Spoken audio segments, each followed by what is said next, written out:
Dobro, zdaj je ura 11. Je rekla Tamala, smo dobili obisk, ko je prišel sin, ne? Iztok, izklopi mikrofon. Zdaj bom. Ura je 11. Ja. A je? Dober dan želim v imenu Društva za zdravje srca in ožilja Slovenije na naši tiskovni konferenci o srčnem popuščanju. Spomnim se, ko sem bil na Irskem, ko smo ustanavljali organizacijo, se ukvarja s srčnim popuščanjem, je en profesor rekel, irski, to je kuga 21. stoletja. Pred nami so Evropski dnevi srčnega popuščanja, takoj po 1. maju, od 1. do 7. maja, zato smo današnjo konferenco imenovali srčno popuščanje. Kako je lahko bolje? No in z nami sta dva govorca, in sicer primarij Matija Cevc, naš predsednik iz klinike za žilne bolezni, in pa profesor dr. Bojan Vrtovec, predstojnik kliničnega oddelka za kardiologijo tudi v UKC Ljubljana. Konferenco bomo snemali oziroma jo že snemamo, zato prosim, da vsi, ki ne bomo govorili, imamo izklopljene mikrofone, da ne bi prišlo do motenj. Najprej bosta oba uvodničarja povedala svoje prispevke, potem bomo imeli možnost, oziroma boste imeli možnost postavljati vprašanje enemu ali drugemu. Vprašanje lahko postavite tako, da jih zapišete v chat, ali pa da se potem tisto rokico, ki jo pritisnete, oziroma samo poveste, da bi radi vprašali, pa vam bomo dali besedo. Po konferenci bomo tudi izdali sporočilo za medije, za javnosti, tako da vse to, kar bo povedano, bo tudi zapisano. To je to. In besedo ima primarij Matija Cevc. Izvoli. Ja, hvala lepa za besedo. Pozdravljeni tudi z moje strani. Kot je že moj predhodnik rekel, je srčno popuščanje dejansko eden od večjih problemov, ki na nek način prizadene naše zdravje. Gre za to, da srčno popuščanje postaja vse večji problem, zaradi katerega so potrebne zelo številne hospitalizacije s sprejemimi v bolnišnico, spremlja ga visoka umrljivost in nenazadnje, pravzaprav vse to zdravljenje ni poceni. Dejstvo je tudi, da zaradi boljše obravnave akutnih srčno-žilnih bolnikov in staranja prebivalcev se prevalenca srčnega popuščanja povečuje.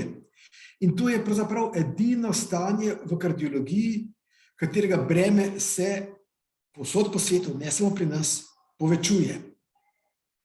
Srčno popuščanje je lahko posledica posledica po eni strani oslabelosti, lakotobosti ali pa poškodbe srčne mišice, do česar pripeljejo dokaj različne bolezni srca, od srčnega infarkta pa vse do vnetja srčne mišice in nenazadnje tudi dolgotrajno neurejeno zvišanje krvnega tlaka, prav tako vod v to srčno popuščanje.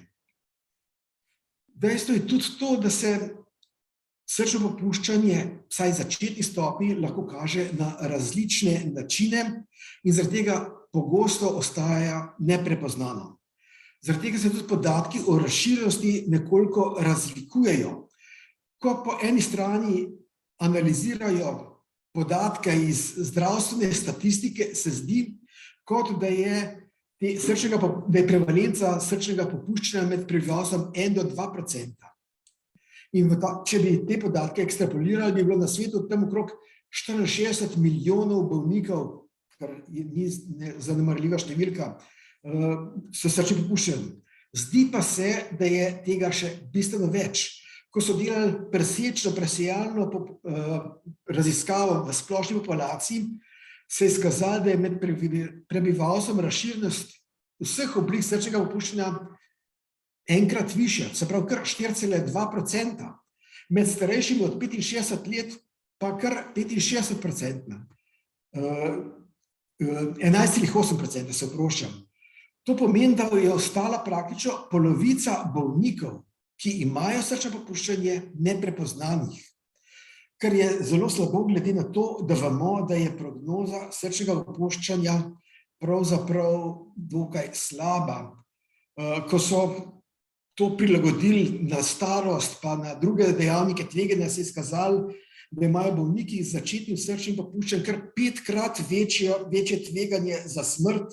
Letna umrljivost bolnikov s vsemi oblikami srčnega popuščanja je tam okrog 8%, pri napredovali obliki je pa letna umrljivost 50 ali celo več procentna. Skratka, zelo, zelo ogrožujoča bolezen, smrtna bolezen, in tisto, kar je še dodatno slabo, je to, da srčno popuščanje drastično poslabša kakovost življenja. In če mi ne prepoznamo te bolnike, ki imajo začetne stopnje, pravzaprav povzročamo to, da je teh bolnikov še več. Morda samo tako, mimogrede, letno v Sloveniji hospitaliziramo več kot 5200 bolnikov, oziroma več kot 5200 hospitalizacij zaradi srčnega popuščanja ali 2,5 na 1000 prebivalcev. To so velike številke. In po zdravstveni statistiki je v Sloveniji bolnikov s srčnim popuščanjem tam okrog 3,5%, ko so pa samo poročali o tem, je bilo pa kar 3,7%, se pravi več kot tista statistika, o kateri sem prej govoril, ki je mednarodna. Skratka, očitno se zdi, da je v Sloveniji tega še več. Posebna težava so še bolniki, ki imajo eno posebno obliko srčnega popuščanja, tako imenovane bolniki z srčno popuščanjem z ohranjenim stisnjenim deležem. Ti kar v 76% ostanejo neprepoznavni, dokler ne pride že do kakšnih zapletov. Skratka, da te bolnike ne prepoznamo, je več razlogov z ohranjenim stisnjenim deležem. Neredko, na žalost, jih tudi napačno diagnosticiramo in jih zdravimo, kot da imajo kronično pljučno obstruktivno bolezen, ali pa njihove težave zaradi podobnosti simptomov enostavno pripišemo, da imajo slabo kondicijo ali pa da so že toliko stari, kar je velika škoda in seveda narobe, ker če bi jih začeli zdraviti, bi se izkazalo, da ne gre za slabo kondicijo in staranje in bi se njihova kvaliteta življenja lahko pomembno izboljšala. Vsi ti stvari pravzaprav pred nas postavljajo kar pomembne izzive. Po eni strani bi morali poskrbeti, da bi obvladovali vse tiste dejavnike tveganja, ki povzročajo srčno-žilne bolezni in posledično srčno popuščanje. Med temi zlasti recimo sladkorno bolezen, bistveno bolj skrbno bi mogli voditi bolnike z zvišenim krvnim tlakom. Debelest je eden od zelo pomembnih dejavnikov tudi za srčno popuščanje, telesna nedejavnost, da o kajenju in nenazadnje tudi depresiji niti ne govorim. Po drugi strani bi pa morali pravzaprav z aktivnim presejanjem in iskanjem tistih prebivalcev, ki imajo srčno popuščanje, pa so navidezno zdravi, pravzaprav začeti čim prej. Saj zgodnje zdravljenje, ki danes imamo zelo učinkovito zdravljenje, o čemer bo verjetno nekaj več povedal profesor Vrtovec, lahko bistveno izboljšamo kakovost življenja tudi v poznih letih. Da bi to lahko dosegli, bo potrebno po eni strani izobraziti naše prebivalstvo. Zaradi tega bomo v tem tednu srčnega popuščanja tudi izdali tako imenovano listino za bolnike s srčnim popuščanjem in njihove negovalce. To je tak dokument, ki na večjih straneh, mislim, da jih je 16, pouči bolnike, kako lahko vplivajo na svoje zdravje, kaj morajo narediti, skratka opolnomoči jih v tem smislu, da pridejo pravočasno do ustreznega zdravljenja in da tudi vedo, kako je treba ukrepati, kadar pride do kakšnih drugih težav v zvezi s tem. Po drugi strani pa, saj tako tudi mislimo, bi bilo zelo koristno, vkolikor bi enega od označevalcev srčnega popuščanja, tako imenovani NT-proBNP, to je en pokazatelj srčnega popuščanja, o čemer bo tudi mogoče malo več povedal profesor Vrtovec, da bi morali to vključiti v tako temeljno v sklop standardnih testov, ki jih opravljajo v družinskih ambulantah, ker bi ob povišanju tega ProBNP-ja lahko na ta način uspešno našli tiste bolnike, ki imajo že začetno obliko srčnega popuščanja in jih začeli tudi pravočasno zdraviti. Samo toliko sem hotel povedati. Hvala lepa. Hvala. Primarij Cevci, zdaj ima besedo profesor Bojan Vrtovec. Izvolite. Ja, najlepša hvala za povabilo tudi z moje strani. Hvala tudi dr. Cevcu za zelo lep prikaz epidemiologije pa simptomov srčnega popuščanja. Jaz bi malo več povedal mogoče o zdravljenju. Sicer v zadnjem času, se pravi v zadnjih letih, je res prišlo do bistvenih sprememb, kar se tiče zdravljenja srčnega popuščanja. Najprej, recimo, 20 let smo bili zelo omejeni, kar se tiče zdravil, zdaj pa na voljo več novih zdravil. In smernice govorijo, vse smernice svetovne, o tem, da mora en bolnik, ki ima srčno popuščanje, tipično imeti vsaj 4 temeljna zdravila, ki so pomembna za to, da srčno popuščanje ne napreduje. Poleg tega, se pravi, v začetni stopnji se je seveda zdravljenje zdravili dovolj, pomembno je tudi zdravljenje potem kasneje komorbidnosti, ki so pomembne pri srčnem popuščanju, se pravi, ko srce ne dela dobro, se ne krči dobro, delujejo slabo tudi drugi organi, ne samo srce, in temu primerno je premalo prekrvavitev ledvic, jeter, skeletne mišice se v bistvu ne podarja mogoče zadosti, ker tudi če imate vi recimo slabo telesno zmogljivost, ni to nujno čisto samo zato, ker vam srce slabo dela, ampak tudi zato, ker imate slabo prekrvavitev mišic. To recimo vidimo po transplantaciji srca, ker srce zamenjaš, ampak bolnik še vedno rabi toliko in toliko časa, da pride k sebi, zato ker že prej ni imel mišic dosta. No, ampak skratka, te 4 zdravila so temeljna, se pravi SGLT2 inhibitorji, sakubitril, valsartan, beta blokatorji, antagonisti aldosterona, se to mogoče zdaj niti ni tako pomembno. Vendar, če ta bolezen še vedno napreduje, so potem na voljo še drugi načini zdravljenja, ki so malo bolj, bi rekel, agresivni, invazivni, kirurški. Eno od teh je pač vstavitev mehanskih podpornih sistemov. To so manjše črpalke, ki pomagajo srcu, da se krči, se pravi kot nek propeler, manjši se vsadi v srce. Tega je zdaj že zelo veliko povsod po svetu, tudi pri nas zadnje čase napravimo eno tako implantacijo na teden, približno na 14 dni, skratka. Ampak to je za tiste bolnike, ki imajo res napredovalo srčno popuščanje. V nekem razvoju je tudi presaditev matičnih celic, ki lahko delno pomaga srčni mišici. Če pa to ne pomaga vse skupaj, je pa na voljo tudi presaditev srca, pri kateri pa pač je v Sloveniji kar dobro dostopna, ker zadnjih 12 let smo prvi na svetu na milijon prebivalcev glede števila transplantacij. Ampak to so pač končne oblike. Naš namen torej ni, da bi, ker te končne oblike srčnega popuščanja, ne samo, da vidite, da so posegi bistveno bolj tvegani, pa tudi v bistvu dragi, in tudi kljub temu, da so relativno dobro dostopni, ni to zdaj naš namen, Naš namen in namen tudi bolnika je, da pač se čim prej začne zdraviti z zdravili in na ta način, da se prepreči ta napredovanje srčnega popuščanja in vsi te metode, ki smo jih zdaj razlagali. Pri vseh se seveda tega ne bo dalo, še vedno bo neka stvar, če je recimo mišica preveč poškodovana od kakšnega infarkta, se včasih težko popravi zdravili, vendar pa tukaj vidimo, da je velika rezerva še, se pravi bolniki s srčnim popuščanjem, če bi vsi dobivali ta zdravila 4, recimo na ambulantnem nivoju, sem prepričan, da bi bilo manj hospitalizacij, manj tudi teh potreb po napredovanjem zdravljenja srčnega popuščanja. Zdaj, kaj je tle problem, zakaj je to tako, da kljub temu, da imamo nek sistem zdravstveni, ki še kar funkcionira, ni to vse čisto optimalno. Zdaj, kar smo rekli, srčno popuščanje, kako se diagnosticira.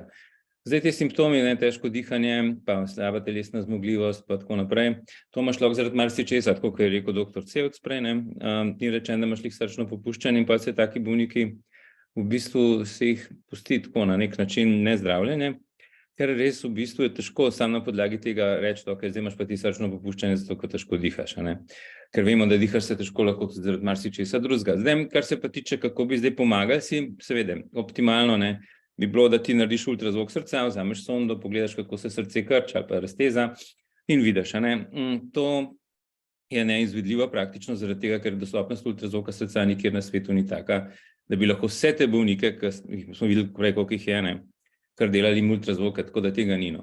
In tudi pri nas tega ni, pač čakaš na ultrazvok srca po različnih delih Slovenije različno dolgo. Sigurno pa 1,5 leta, ne? Recimo, tako da v tem času pa že veliko lahko zamudiš, ne? Ker srčno popuščanje napreduje, ne? In zdaj ti čakaš ta ultrazvok, vmes se v resnici ne zdraviš, ne?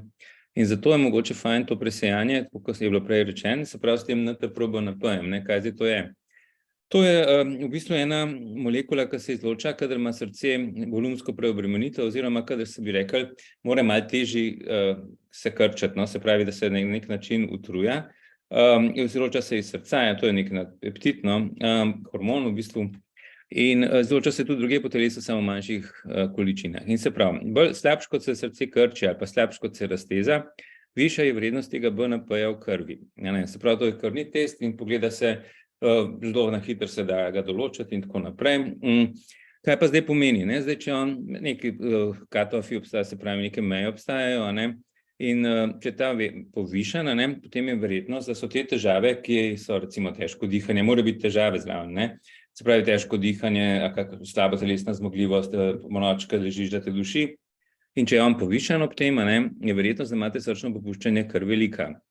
Obstajajo seveda tudi druge bolezni, ki to lahko povišajo, recimo ledvična bolezen ali pa motnje ritma, pri teh so te meje, se pravi, kdaj je povišan drugačne, ne. Zdaj, kaj to zdaj pomeni, če imate vi nekoga, ki ima zdaj to povišan, pa ima težave, takega bolnika je zdaj fajn čim prej začeti zdraviti zaradi srčnega popuščanja. In druga stvar, pomemben je tudi, koliko je ta človek, koliko je ta BNP visok.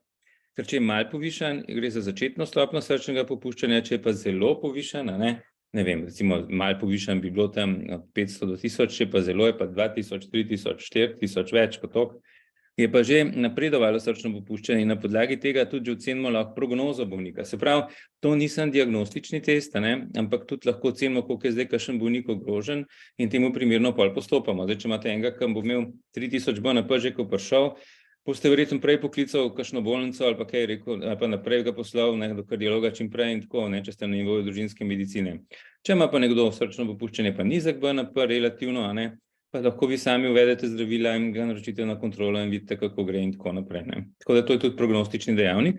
Zato bi bilo res fajn, mislim, zdaj na nivoju kardioloških ambulant pa v bolnici se to seveda določa, dosti rutinsko, mislim, da skoraj povsod v Sloveniji, medtem ko na nivoju ambulant pa ne. Zdaj, razlogov je več, predvsem pa glede na to, kot je že bilo rečeno, mislim, da to ni financirano in temu primerno družinski zdravniki pač se ne odločajo za stvari, ki jim ne grejo v kvoto. Zato bi bilo fajn, če gledamo dolgoročno tudi iz finančnega aspekta, če ti teh bolnika začneš dosti hitro zdraviti, bojo manjkrat prišli na kontrolo, manj bo hospitalizacij, manj bo stroškov na koncu, če gledamo tako, Zato mislim, da bi bilo tudi finančno utemeljeno, ne samo strokovno, kar absolutno se vsi strinjamo in tudi to so svetovne priporočila, to ni zdaj, da zdaj mi nekaj novega izumljamo, ampak tudi finančno se kaže tudi povsod, da če ti preprečaš en model v bolnici, je seveda stroškov manj, da ne govorimo o kvaliteti življenja in vse ostalo. Tako da predvsem je zdaj tako, včasih v resnici, tudi pri teh bolnikih, ko so imeli, zakaj so ti bolniki z ohranjenim tistim deležem slabš prepoznani. Do zdaj ni bilo nekih zdravil, ki bi jih lahko zelo uporabili pri tej skupini bolnikov. Takih je recimo polovica vseh srčnim popuščanjem. Zdaj pa so ta zdravila. In to je zdaj velika razlika zdaj v zadnjem letu. Zdaj pa ti, prej si recimo tazga bolnika odkril, pa si rekel, ok, zdaj on to ima, ampak jaz v resnici imam ene 2 zdravila, ki mu malo lahko pomagata, ampak ne boste mu pa zboljšala prognoze. No, zdaj pa zelo drugače. Zdaj imamo pa zdravila, SGLT2 inhibitorji, ki spremenijo prognozo teh bolnikov. In zdaj pa, če tega ne prepoznaš, si pa v bistvu naredil škodo veliko, ker zdaj, če mu daš to zdravilo takoj, se zelo pomaga, ker začne delovati prvi 14 dni že, tako da zato je tudi bistvena razlika, zakaj je fajn, da se te bolnike vse, ne samo ki imajo slabljeni stisni delež, čim prej odkrije. In tle mislim, da je ena izmed poleg seveda simptomov, znakov in tako naprej, ena izmed teh možnosti tudi to meritev NT-proBNP, zato se vsi pač trudimo, da bi na nek način to lahko vedeli na čim širšem nivoju. To bi jaz smel zapovedati malo o načinih zdravljenja po BNP-ju, tako da hvala. Hvala lepa obema uvodničarjama. Zdaj gremo pa na vprašanje. Mogoče prvo vprašanje bi postavil, da prebijemo led. Kakšna so priporočila za fizično aktivnost za ljudi, ki imajo diagnosticirano srčno popuščanje, ali pa za ljudi, ki imajo neke znake, pa nimajo še diagnosticirano, mogoče bodo z te naše izjave prebrali, upam, da ne bomo preveč prestrašili ljudi. No, verjetno bom še profesor malo dopolnil. Dejstvo je, da rehabilitacija, ki jo imamo tudi pri nas, izredno koristno deluje na bolnike s srčnim popuščanjem. Tudi tukaj je pomembno, da se s tem začne čim prej in da je trajno. Dokazali so v številnih raziskavah, da je tudi pri bolnikih z napredovalnim srčnim popuščanjem, če so šli skozi ustrezne rehabilitacijske postopke, da se je njihova kvaliteta življenja izboljšala. Je pa seveda dejstvo, da ko govorimo o telesni dejavnosti vseh bolnikov, ki imajo neko bolezen, je vedno potrebno, preden se začne na novo z neko tako telesno dejavnostjo, da se jih testira, da se jih oceni njihova zmožnost, njihova sposobnost in da se jim na nek, bomo rekli, skoraj na recept predpiše, kakšna naj bo ta telesna dejavnost in kako jo postopoma stopnjevati do optimalne ravni. To se danes dela, je zelo pogosto in relativno vsaj v Ljubljani, mislim, da praktično skoraj vsi bolniki, ki grejo iz bolnišnice, se odpuščajo preko te ambulantne rehabilitacije in to ima pravzaprav odlične prognostične in zlasti tudi kazalce za kvaliteto življenja. Hvala. Ja, Sam to, se absolutno strinjam s tem, kar je povedal dr. Cevc. Tudi mislim, da je to zelo dobro urejeno v Ljubljani, recimo, in na ta način je točno to, kar sem tudi že prej rekel, da ti tudi druge organe, se pravi v tem primeru mišice, kondicioniraš in na ta način, ker gledamo sistemsko, na srčno popuščanje, ne samo na srce, zelo izboljšaš lahko prognozo, manj hospitalizacij, tako da absolutno se strinjam s tem, kar je povedal dr. Cevc. Hvala. Ja, imamo eno vprašanje v chatu. Ali boste dodatno opolnomočili glede prepoznavanja te bolezni oziroma znakov tudi družinske zdravnike? Na vsak način, jaz mislim, da družinski zdravniki so že zelo, zelo dobro informirani in usposobljeni. Težava je ravno tisto, kar je prej profesor Vrtovec omenil, ta NT-proBNP ni v naboru teh standardnih preiskav in zaradi tega ni financiran in seveda si družinski zdravniki enostavno ne morejo privoščiti, da bi to na lastne stroške to delali, ker to niti ni čisto poceni preiskava. Mislim, da ena preiskava stane tam okrog 25 €. Če vemo, koliko je teh ljudi, vidimo, da zna tak strošek biti kar velik.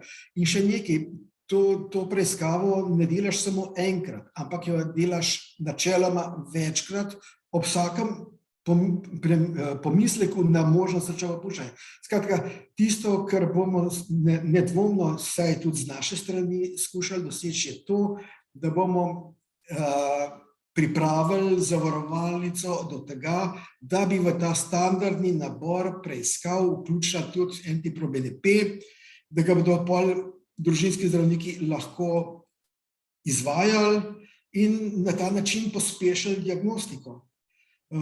Drugače pa jaz mislim, da družinski zdravniki so kar dobro poučeni o srčnem popuščanju, se pravzaprav je to njihov vsakdanji kruh. Po moje skoraj polovica bolnikov, ki jih vsak dan gledajo, ima vsaj eno od oblik srčnega popuščanja. Ja, se Lepa, upam. pardon. Sem to, tudi to, se pravi, redno spremljanje bolnika pomeni tudi več kontrol BNP-ja in vidiš potem, če gre ta BNP dol, pomeni, da si verjetno to zdravila v redu uvedel in da bolnik dejansko jih jemlje in tudi sodeluje. Zdaj, če gre ta BNP gor, temu primerno lahko rečeš, ok, zdaj pa to v bistvu bolezen napreduje in mogoče je pa treba zdaj tega bolnika prej naprej poslati v tem stilu. Ja, dobili smo še eno vprašanje, ki se prav na to nanaša, ne vem, če bi bilo treba posebej, ali lahko ta proBNP v krvi niha in koliko? Ja, mogoče sam nadaljujem še malo. Ja, lahko niha seveda.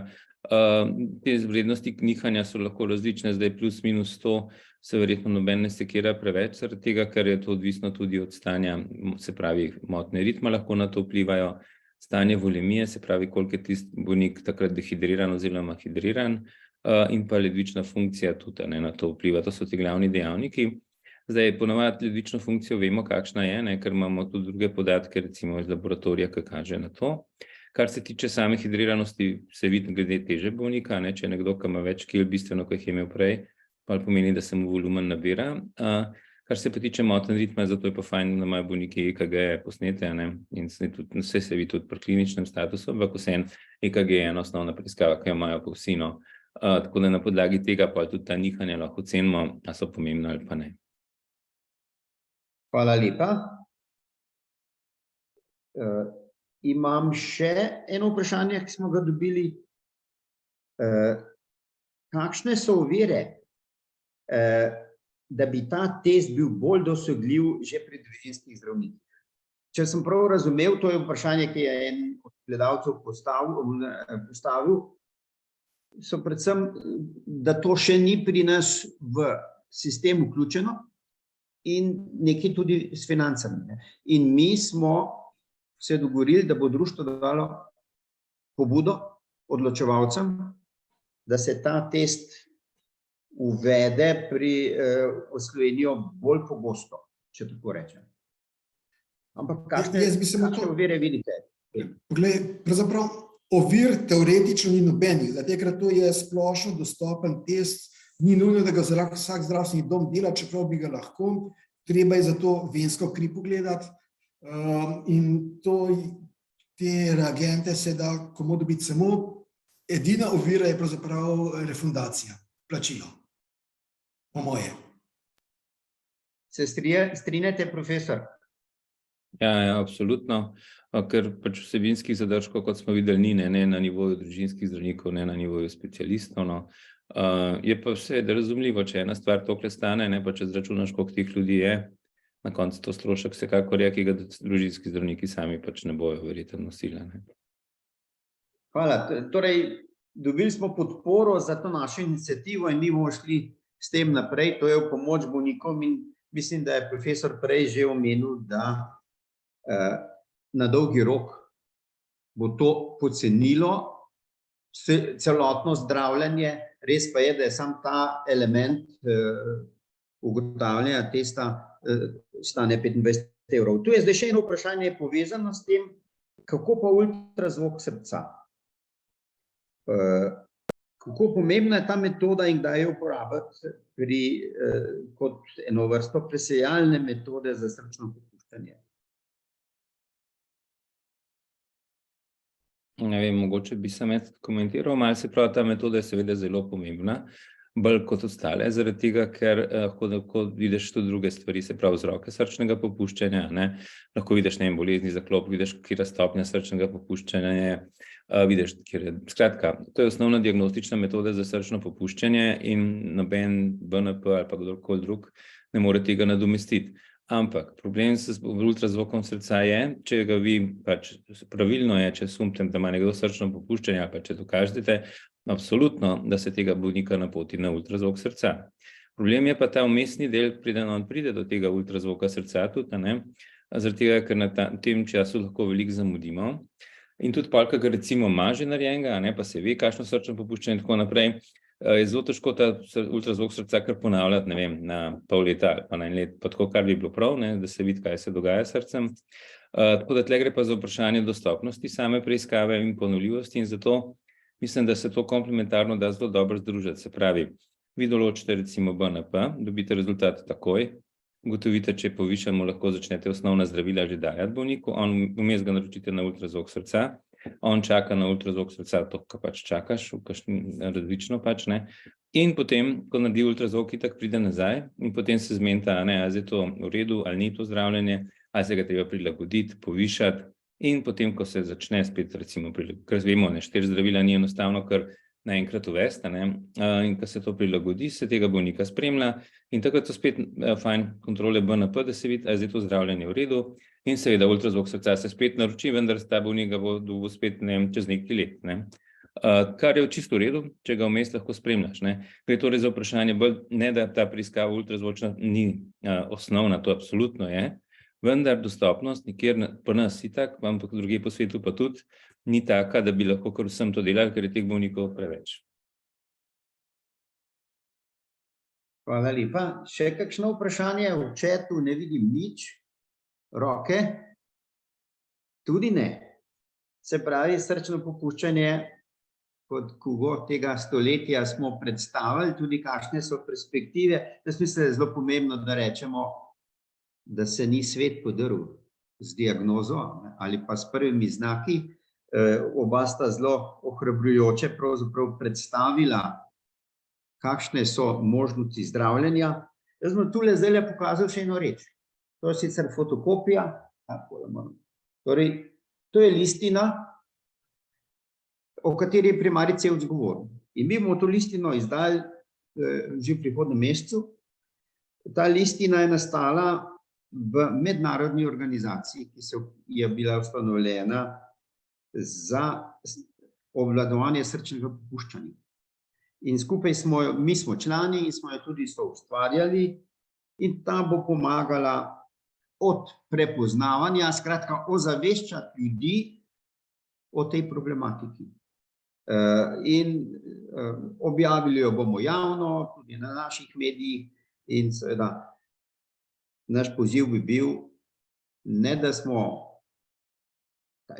panični, ampak da se s to problematiko začnemo bolj ukvarjati, ker to, kar je primarij Cevc povedal, mislim, da projekcije kažejo, da se bo število ljudi s srčnim popuščanjem v zelo kratkem času, nisem se zapomnil koliko, ampak to par 10 let podvojilo v svetu in ni čisto nobenega razloga, da se ne bi pri nas. Izjavo za javnosti boste prejeli v naslednjih minutah vsi, tako da če res ni zdaj nobenega vprašanja več, potem hvala lepa obema govorcema, hvala vsem, ki boste pomagali ozaveščati ljudi o srčnem popuščanju in o tem, kako se ga zdravi, kako je treba ravnati, da bi bile posledice blažje in da bi seveda ne vplivalo to na kvaliteto našega življenja prehitro.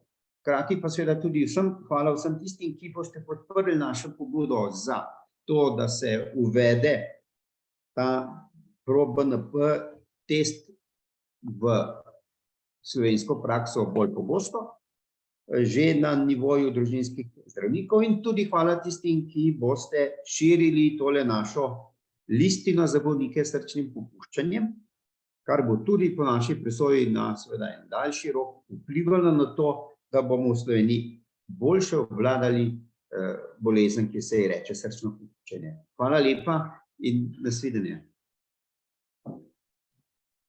Hvala.